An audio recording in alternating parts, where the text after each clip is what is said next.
আজকে today story street corner বাঙালির মহাভোজকে আপনাদের সামনে তুলে ধরছে এবং আমরা এই মুহূর্তে আছি যাদবপুর বিজয়গড় বাজারের খুব কাছাকাছি বাঙালি রেস্টুরেন্ট শতাব্দীতে। আমার সঙ্গে থাকছে অভিনেত্রী পৌলমী এবং শতাব্দী রেস্টুরেন্টের ওনার শতাব্দী এবং অবশ্যই তার হাজব্যান্ড পার্থ। ওদেরই ক্রিয়েশন শতাব্দী, এবং শতাব্দীতে কি কি খাবার থাকছে বাঙালি খাবার আপনাদের সামনে আমরা তুলে ধরবো।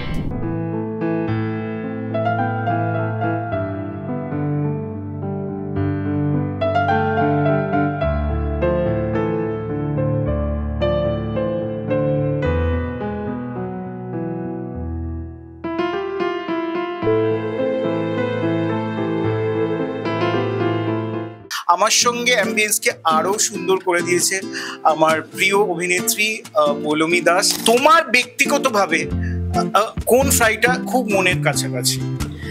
বাঙালি মানেই বাঙালির সাথে আমার মনে হয় ওতপ্রোতভাবে ফিশ ফ্রাইটা ভীষণভাবে জড়িত। তাই জন্য মানে কোন মাছ ছেড়ে কোন মাছের ফ্রাই চুজ করব সেইটা আরো বিপজ্জনক হয়ে যায় চুজ করতে বললে। তো সেইভাবে বলতে গেলে আমরা ভেটকি ফ্রাই সবাই খেতে ভালোবাসি, তো আমি এক নম্বরে সবসময় ভেটকি ফ্রাই রাখবো। তারপর এখানে একটা খুব ইন্টারেস্টিং জিনিস যেটা হচ্ছে জাম্বো প্রন ফিশ ফ্রাই। আমাদের দর্শকদের একটু দেখাই, আমি খাবো পরে অফ ক্যামেরায়, নয়তো আপনাদেরও দেখে খাবো, ওই জন্যই তো খাচ্ছি না যাতে ভুল করে নজর দিয়ে ফেলেন। অ্যাজ আ হোল আবার সাথে আমি দেখতে পাচ্ছি ওনারা ফ্রেঞ্চ ফ্রাইজও দিয়েছেন। যদি কেউ ভেজ খায় তাহলে কোথা থেকে ফ্রেঞ্চ ফ্রাইজ খেতে পারে।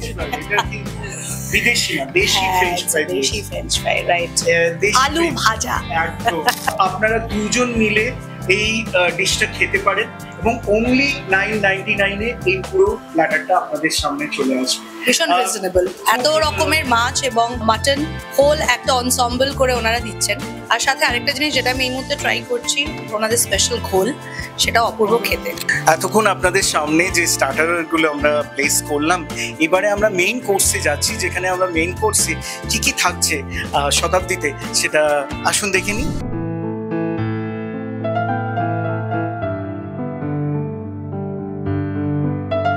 প্রথমেই পৌলমীর সামনে যেটা রয়েছে চুই ঝাল, যেটা চুই ঝালের মটন ভুনা, এবং সেটা অসাধারণ প্রিপারেশন। এটা খানিকটা বাংলাদেশের একটু আদলে এই রান্নাটা। আর সঙ্গে রয়েছে চিংড়ি মাছের মালাইকারি, ভুনা খিচুড়ি, পাঁপড়, এবং এই ডেজার্টটা তো সবার বাঙালি ভীষণ প্রিয়। স্পেশালি মাটনটা, এই চুই ঝালে রেয়াজি মাটন ভুনা, যেটা আমার খুব ইচ্ছে ট্রাই করার, এবং আমার মনে হয় সেটা এই ভুনা খিচুড়ি দিয়ে অসম্ভব ভালো লাগবে খেতে। আর চিংড়ি মাছের মালাইকারি তো মানে বলছি মুখে জল চলে আসে। তো এই যে প্ল্যাটারটা আপনাদের সামনে আমরা তুলে ধরলাম, এটা শুধুমাত্র 699 টাকায়, এবং সঙ্গে মিষ্টির যে ডেজার্টটা আপনারা দেখতে পাচ্ছেন। সুতরাং আর দেরি করবেন না প্লিজ, দুপুরবেলাটায় হোক বা উইকেন্ড হোক আপনারা শতাব্দীতে চলে আসুন। হতে পারে পৌলমী আমাদের সবার সঙ্গে দেখা হয়ে যাবে, আমরাও খাওয়া দাওয়া করব। এবং আপনারা যেখানে থাকুন, দক্ষিণ কলকাতায়, উত্তর কলকাতায়, এখন শহরের বাইরে সবাই খোঁজে খুব ভালো বাঙালি খানা। এই খাবারগুলোর সাথে আমরা খুবই ভাবে পরিচিত, তবে প্রেজেন্টেশনটা একটা বড় পার্ট প্লে করে যখন আপনি নতুন কোনো রেস্টুরেন্টে ট্রাই করবেন। তো আমার জন্য ওনাদের প্রেজেন্টেশন খুব ভালো লেগেছে, অ্যাম্বিয়েন্স খুব ভালো। এই মুহূর্তে আমরা শতাব্দী রেস্টুরেন্টের ওনার শতাব্দী এবং পার্থর সঙ্গে তো কথা বলবোই, আর তাদের থেকে জেনে নেব ঠিক এক্স্যাক্টলি শতাব্দী কোথায় আছে এবং শতাব্দীতে আর কি কি ইউএসপি আছে যেটা এখনো আমার বলতে বাকি আছে, আপনাদেরও দেখতে বা শুনতে বাকি আছে। অ্যাকচুয়ালি আমাদের একটা হবি ছিল, আমরা রান্না করতে খুব ভালোবাসি। মানে পড়ার মাঝখানে বলুন বা কাজের মাঝখানে যখনই কিছু হতো, আমরা আমাদের স্ট্রেসটাকে রিলিফ করার জন্য আমরা রান্না করতে খুব ভালোবাসতাম। সেই রান্না থেকে সবাইকে টেস্ট করাতাম। কখন থেকে এটা শুরু হয়? মানে সবার মুখে মুখে যে আমাদের রান্না ভালো লাগছে। তারপর আসলে আমাদের ওয়ার্ক শিডিউলটাও খুব মানে বিজি যায়, তো যখন আমরা সপ্তাহে 2-1 দিন টাইম পাই, আমরা দুজনে একসাথে রান্নাই করতাম। বেসিক্যালি আমারও রান্না করতে ভালো লাগে, ওরও ভালো লাগতো, এবং খেতে খাওয়াতে দুটোই ভালো লাগে। অ্যাকচুয়ালি বিফোর ম্যারেজ বা আফটার ম্যারেজ যখনই আমরা কোনো রেস্টুরেন্টে খেতে যেতাম, বিশেষ করে বাঙালি রেস্টুরেন্টে, তখন আমাদের মনে হতো যে খাবার কোয়ালিটি তো ভালো কিন্তু প্রাইসটা খুব হাই থাকতো। মানে ইউজুয়ালি বাংলায় থেকে বাঙালি রেস্তোরাঁগুলোর প্রাইস কিন্তু বেশ আর হাই আমরা এমনি মেনু। ভালো রান্না করতে পারি। হ্যাঁ, এবং আমরা অলওয়েজ মানে কি বলবো, স্যাটিসফ্যাকশনটা আসতো না, বিকজ আমরা যেহেতু রান্না জানি সেহেতু খেয়ে যে এই আইটেমটা এই দামে দিচ্ছে বা এই কোয়ান্টিটিতে দিচ্ছে, এটা আর একটু বেটার প্রেজেন্ট করা যেত। এইসব চিন্তা ভাবনা থেকে যে আমরাও একটা ট্রাই করে দেখি, খুব ছোট করে এখন শুরু করেছি। যদি মানুষের ভালো লাগে তাহলে এটাকে আরো বড় করার ইচ্ছা আছে আমাদের। এটা হচ্ছে বিজয়গড় রাম ঠাকুর সরণি, যাদবপুর। আর আমাদের ওপেনিং টাইম দুপুর 12:30 থেকে রাত 10:30 অবধি।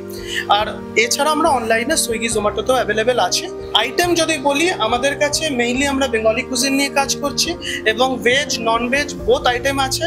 ভেজ আইটেম পুরো নিরামিষই হয়, যারা মানে বেসিক্যালি আমরা কোনো আমিষ ইনগ্রেডিয়েন্ট ওর মধ্যে ইউজ করি না। যা ভেজ আইটেম আছে সমস্ত নিরামিষ, এবং তার মধ্যে আমাদের যদি ইউএসপি বলা হয়, যেরকম আমরা ছোলার ডাল, পঞ্চরত্ন মুগ ডাল, নিরামিষ দুধ পানির, ছানার কোপ্তা কারি, ধোকার ডালনা, যেগুলো সাবেকি বাঙালি রান্না, সেগুলোকে একেবারে অথেন্টিক রেসিপিতেই এখানে তৈরি করা হয়। এটাকে থালি হিসাবেও দিই এবং আলাকাটে হিসাবেও দিই, এবং চেষ্টা করি যতটা রিজনেবল প্রাইসে আমি আমার কাস্টমারকে দিতে পারি। তো আজকে এখানেই ইতি টানছি, আগামী পর্বে অবশ্যই দেখা হবে এবং নতুন এপিসোড, নতুন ডেস্টিনেশন। আজকে এখানেই today story street corner. Bye bye.